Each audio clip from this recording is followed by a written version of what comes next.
क्या होता है। सो मेरे वक्त ऐसा था कि जब मैं ग्रेजुएशन में आई, जब कॉलेज में आई, सो आई डोंट नो क्या चेंज आया मेरे में, बट मेरे को कुछ ना कुछ काम करना था, चाहे वो बिजनेस हो सकता था, कोई छोटा सा स्टॉल लगाना हो सकता था, कोई एग्जीबिशन में पार्ट लेना हो सकता था। तो मैंने घर में पहले होम स्कूलिंग शुरू की और मैंने बिल्डिंग्स में ही खुद के पैम्पलेट्स बना के डिस्ट्रीब्यूट करने शुरू किए और घर पे एक बैच से शुरू किया। एंड वो till my graduation for 3 years, like BCom first second and third year तक मेरे वो बैच एक बैच से बन के it started to 4 to 5 batches, और वो सब बिल्डिंग और इन एंड अराउंड के स्टूडेंट्स आने शुरू हो गए थे, जबकि मैं खुद 12th तक स्टडीज़ में बिल्कुल अच्छी नहीं थी। बट मुझे लोगों को मतलब आप एक लीडरशिप क्वालिटी शायद बोल सकते हो कि कैसे किसी को कोई भी चीज़ के लिए प्रिपेयर कराना वॉज माई ईजी टास्क। जब मैं कॉलेज में थी तो मैं कॉलेज के इलेक्शंस होते हैं, गुजरात में सूरत से हूँ, सो इलेक्शंस होते हैं तो मैं CS के लिए इलेक्शन में मैं खड़ी हुई थी और वहाँ पे मैं सिलेक्ट हो गई थी। सो एक लीडरशिप क्वालिटी वहाँ से मेरे में बिल्ड होनी शुरू हुई। देन मैंने अपने पेरेंट्स को बोला कि मुझे आगे एजुकेशन करनी है। बीइंग अ गर्ल चाइल्ड बहुत नॉर्मल सीन होता है, और जब मैं बात करूँ 2004 की कि ग्रेजुएशन बहुत बड़ी चीज़ हो गई, so why want to go for post graduation. Post graduation की क्या ज़रूरत है, ऑलरेडी डूइंग ट्यूशंस, तो घर पे बैठ के ट्यूशंस पढ़ा रही है, already done your graduation as well. So is like कि नहीं, मुझे अपनी स्किल्स को थोड़ा और निखारना है और क्लियर करना है, और इसके लिए मुझे मैनेजमेंट कोर्स करना है। सो मेरी mother was very supportive to me हमेशा से, एंड देन उनके सपोर्ट से मैंने अपनी पोस्ट ग्रेजुएशन MBA किया फाइनेंस में, और बॉम्बे में मैं फ्यूचर ग्रुप के साथ जॉब कर रही थी। 1 साल तक मैंने जॉब की, वही जो अभी जॉब की बात चल रही थी कि 10 to 6 जॉब सबको अच्छी लगती है या सबको लगता है कि बहुत अच्छा होता है, बट ड्यूरिंग दैट टाइम मुझे ऐसा लग रहा था कि पता नहीं, मेरे को मज़ा नहीं आ रहा काम करने में। उसी टाइम पे आई केम बैक टू सूरत और शादी वगैरह हो गई, प्रॉपर हाउसवाइफ बन गई है सूरत आके।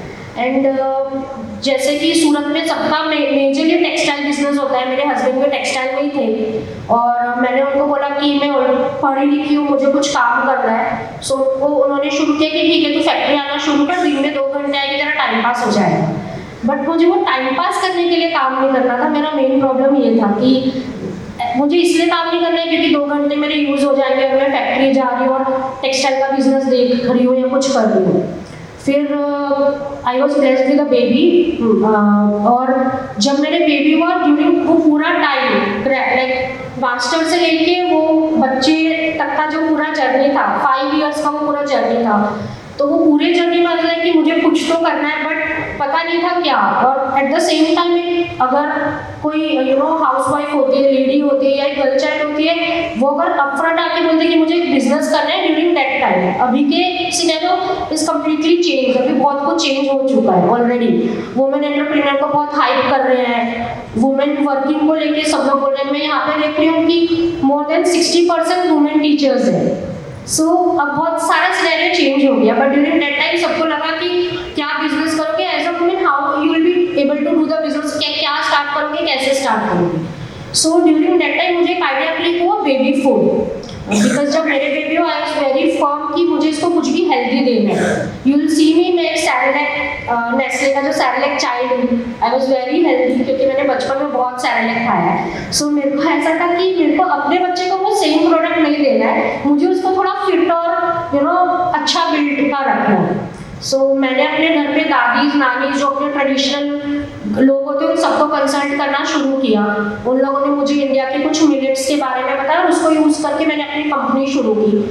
द बेस्ट पार्ट इज जब मैंने अपनी कंपनी शुरू की तो जो मेरे हस्बैंड टेक्सटाइल में थे उनको अपने टेक्सटाइल से ज़्यादा मेरे बिजनेस पे इंटरेस्ट आने लग गया। And now he is one of the co-founder in my company, and my brother as well, he supported me, and now we are 3 other co-founders of Baby बब।